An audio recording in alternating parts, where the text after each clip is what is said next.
Ruffy and the Riverside is a brand new indie 3D platformer that any N64 platformer fan will love. The art style stands out immediately with these 2D characters on 3D backgrounds. And the second I started up this game and heard the intro music, it reminded me of a 90s Nickelodeon cartoon, something along the lines of Doug, and I just fell in love.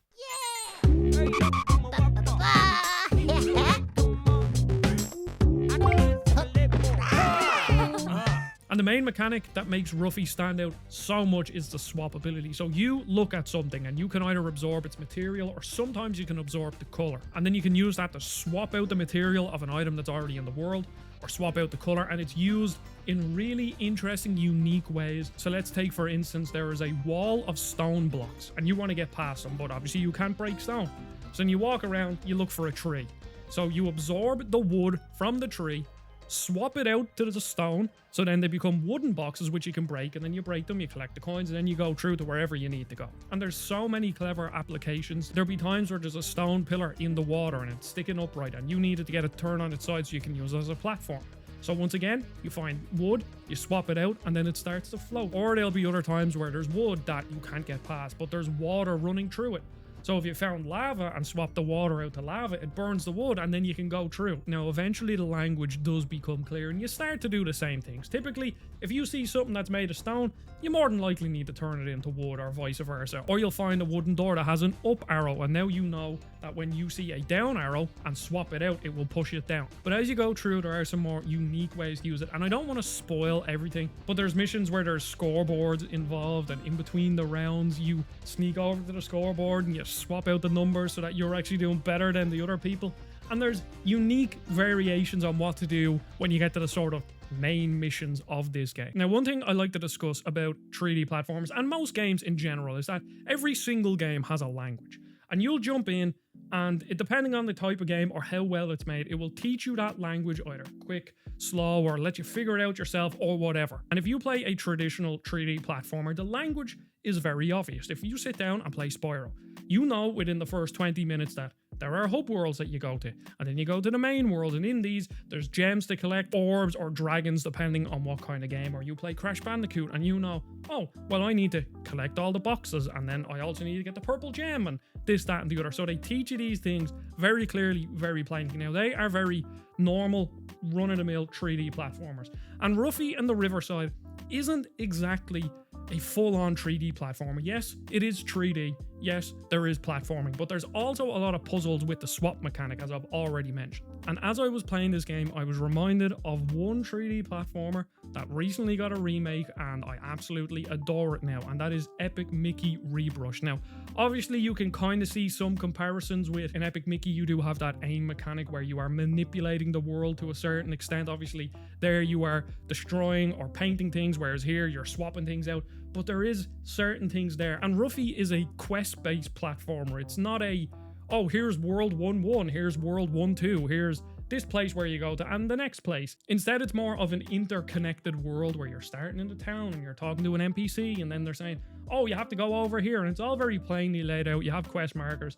I never really got lost, which was great. But the language of this game is definitely different to most other 3D platformers or 3D puzzle platformers. As I said, it's a bit more like Epic Mickey, where you have a couple of quests to do, you have NPCs that you talk to, and apart from the game looking unique and also having the unique swap mechanic, just the overall structure makes it feel more unique. And I know I use that word a lot in this video, but that is the main takeaway from Ruffy and the Riverside. It truly is a unique game, and I had a fantastic time playing it. The whole goal of the game is that you have to collect all the letters in the word Riverside because they've been taken, and that restores the world core. When you're in the levels or the part of the map where you have to find these is where I would say they are the most traditional level-based sections.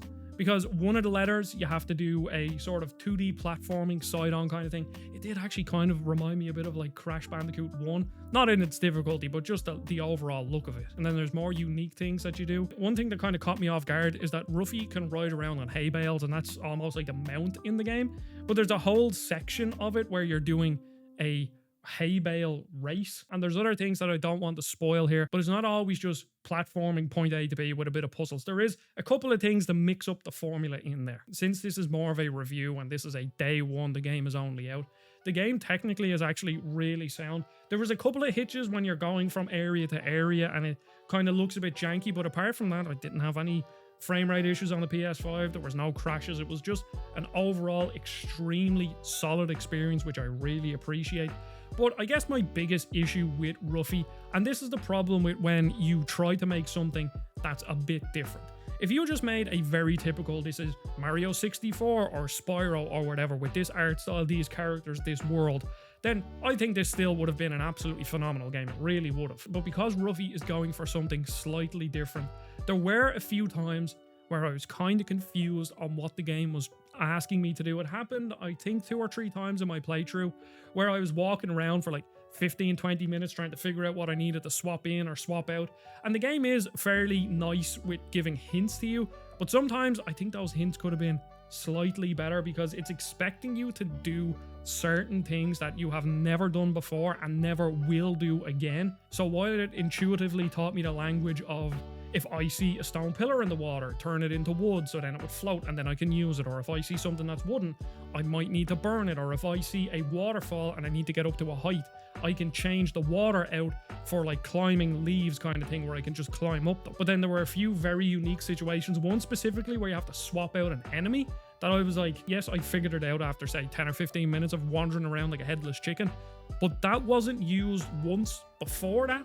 And now I didn't 100% the game, but it wasn't used again after that either. So that was a problem that I ran into. And I think that is just the payoff, is that we are so used to playing typical 3D platformers that everybody understands the language and it's very easy to just wrap your head around it. But then if you play something like Epic Mickey, or like even something like Glover, or Ruffy and the Riverside, there is a learning curve because there's certain things that we're just not used to, and that's totally fine by me. Another really unique platformer that you have to play is Yellow Taxi Go Vroom. That game's amazing. But this game is 100% worth your money. I had an absolutely fantastic time with it. Obviously, I got a code for it, and shout out to the developers and PR giving codes weeks before the embargo day, because it just meant that I could take my time with this. I could explore to my heart's content as much as I wanted, and I didn't have to rush it. And that's great. Ruffy and the Riverside is extremely unique, and if you like Nintendo 64 platformers, then I think this is right up your alley. I highly recommend it. So thank you very much for watching. I have a load of videos on 3D platformers here. We have Gex, we have Croc, we have Crash Bandicoot, we have loads of them. Epic Mickey, as I mentioned in this as well. What a game. So thank you very much for watching. I'll see you all in the next video. Goodbye.